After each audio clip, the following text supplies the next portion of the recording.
Radio London. Lovely listener, good morning to you. A very warm welcome to the programme. We're glad to have your company aboard BBC Radio London's breakfast show. I'm Vanessa Feltz. It's 8:05 on Wednesday, the 28th of April. Staff, students and parents have accused a secondary school in North London of managing behaviour in a way that disproportionately targets black students. Over 5,000 people have signed a petition started by a now former teacher from the Harris Academy, Tottenham, calling for the resignation of the school's principal.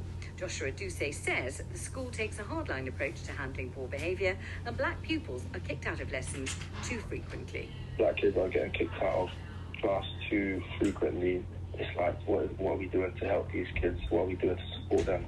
Especially if they've got CEN needs, like they've got special educational needs, what are we doing to kind of help them? And they've removed pastoral, so we don't have anybody to do interventions with some of these kids to try and help them and bring them back into the class.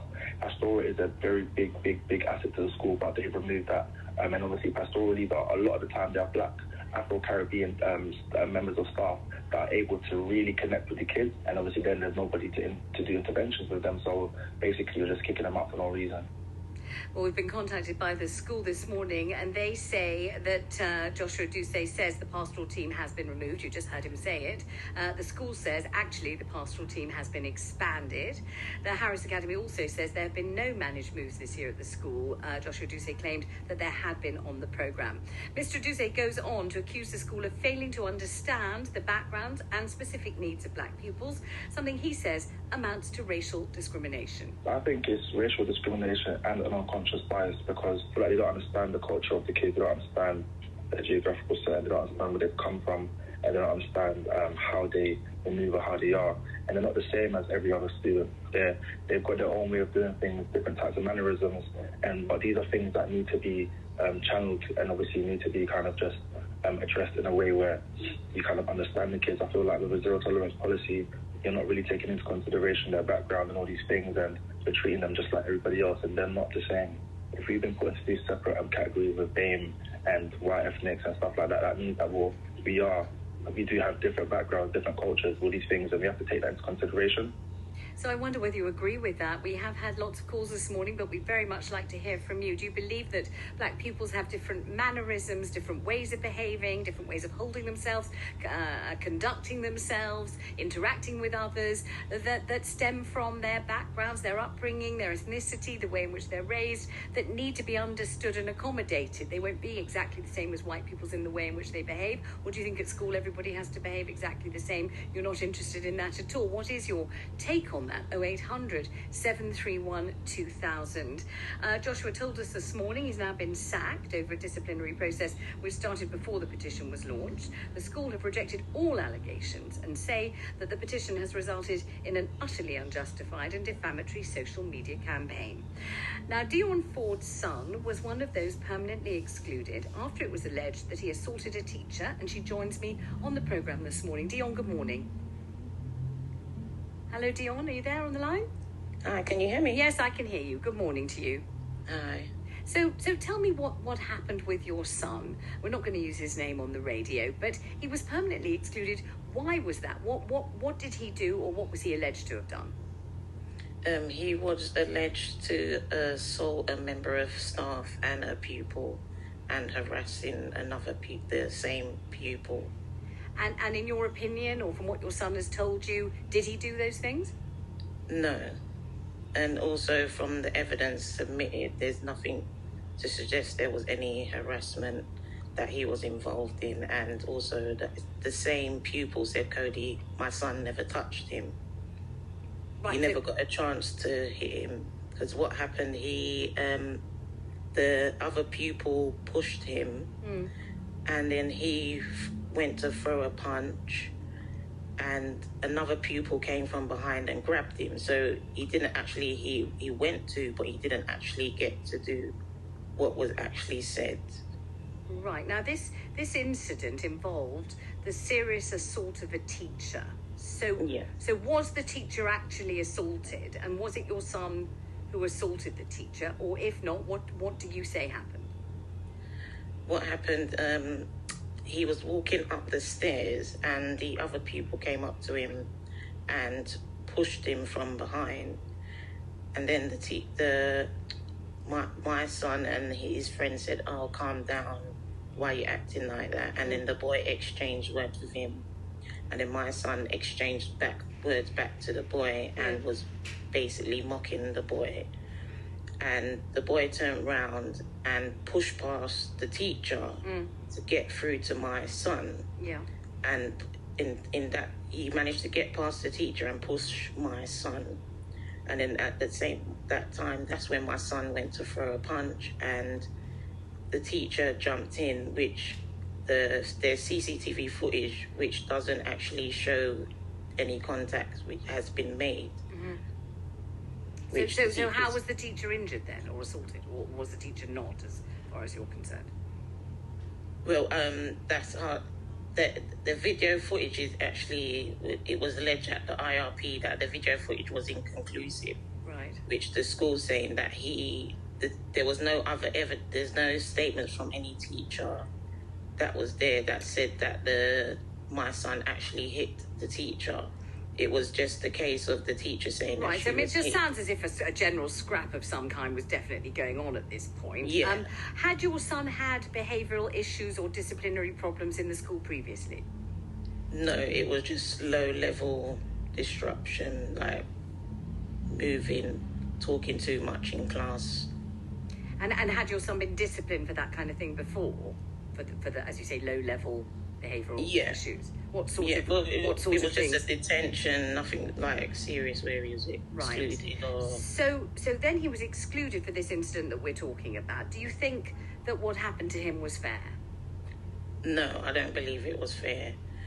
Do you think that it happened because of the colour of his skin rather than because of his behaviour? I believe that yes, and I believe that it's the narrative that the school is trying to portray my son as a violent person, which they believe that his actions were horrific.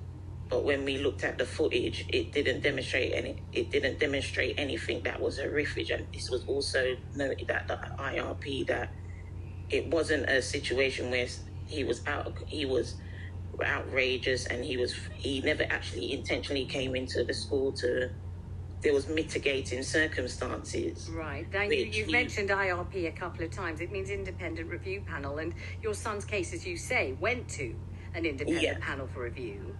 And the independent panel, just in case people think you're the mum, so you must be, partisan, you've got to be biased, you're going to say that your darling hasn't done anything wrong, and why wouldn't you say that? You're the mum. But it's very important to point out on the programme, isn't it, that the independent panel for review found that they overturned the school's decision, didn't they? So what did they base that on, the fact that they overturned the school's decision? If Aisling could explain that, because she will be able to explain. Well, we'll just tell people who Aisling is. Aisling is is Aisling O'Regan from the Communities Engagement Network, who's been advising you legally. We'll bring Aisling in a minute, Dion, if that's all right. But let me ask you, at the moment, so your son's been excluded from that school. That's the end of that for him. But what you wanted, I believe, was to have it taken off his record. And that's why you went to the independent review panel. They have overturned the verdict, but I believe that your take on this is that the school has refused to take it off his record. Is that right? Yeah, they've asked the school to reconsider the decision. Yes. And the school has said no. And the head that is currently at the school also made a recommendation to remove the exclusion and do it as a managed move, and they will keep my son. And they said no. They've refused. Right. So in real terms, this has had a major impact on your son's life and your life. Number one, he's not at the school he used to attend. Number two, he's had to leave the area and to find a school that was acceptable and everything else. He's now living with his dad and not with you. So that's a matter of great personal, I'm sure, sorrow for you. And you're suddenly living a life you didn't want to live at all because of all of this. What's your final comment on this, Dion? And I thank you for joining us on the programme, obviously this morning, to talk about something that's most distressing to you. What do you think? Do you think there is an ethos of treating black pupils in that school in a different way from non-black pupils? I believe so, because this is all documented, and this has actually come from the head teacher's mouth. that where he believes that because most of the school are of Black Caribbean heritage, Yes. he's not therefore discriminating if he excludes a Black child. And I think it comes from a lack of understanding and training, and I think this is what needs to be recognised. And he's also documented that he wasn't aware of the policies in the school when he excluded, because my son was only in school for a week and a half after the school started, and he only started a week and a half. Right. So I think for you to make such a rational decision, and you've just started the school, you don't know anything about the school, you don't know nothing about the child. It just, for me, what I want people to take away from this is that head teachers need to think about what they're doing and think rationally, rather than trying to set an example of a child. So do you feel as if your boy was made an example of, that it was done to sort of send out a big signal to other pupils, don't you dare misbehave or you'll be out? Dion, thank you for talking to us. Obviously quite painful for you to discuss this on the show, so we do appreciate it. Dion Ford there talking to us about her son being permanently excluded from the school after an allegation that he assaulted a teacher, but the independent review panel found that the decision should be overturned. Now, she's been advised by Aisling O'Regan, as we've said, from the Communities Engagement Network. Aisling, hello. What would you like to add to any of that? Morning.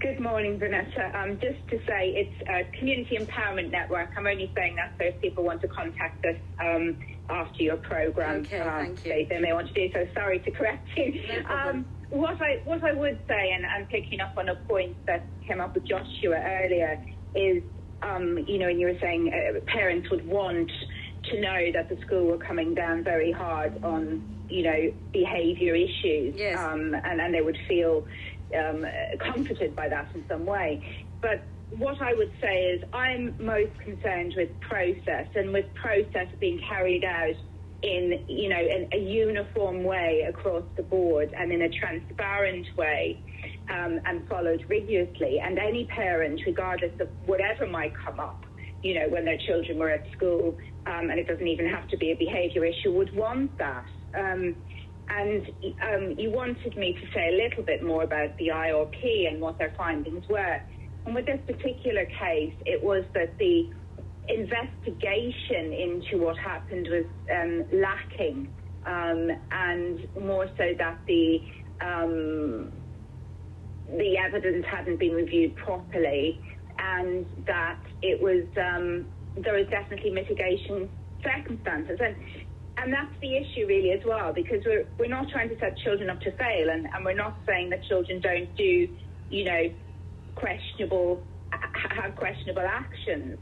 But if you don't provide those children with a means to self-regulate and to learn how to behave, and you merely punish behaviour, and in this case, the child had special educational needs and possibly other issues going on for him, you're not really giving them a chance at all, are you? You're creating a two-tier education system where you're going to say, like quite rightly, Harris Academy have got initiatives for Black students with the Anchor Trust and things like that, but it is fitting a certain type of Black child, and if you fall outside of that, there's just not a lot of interest in you or in helping you to improve, it would seem.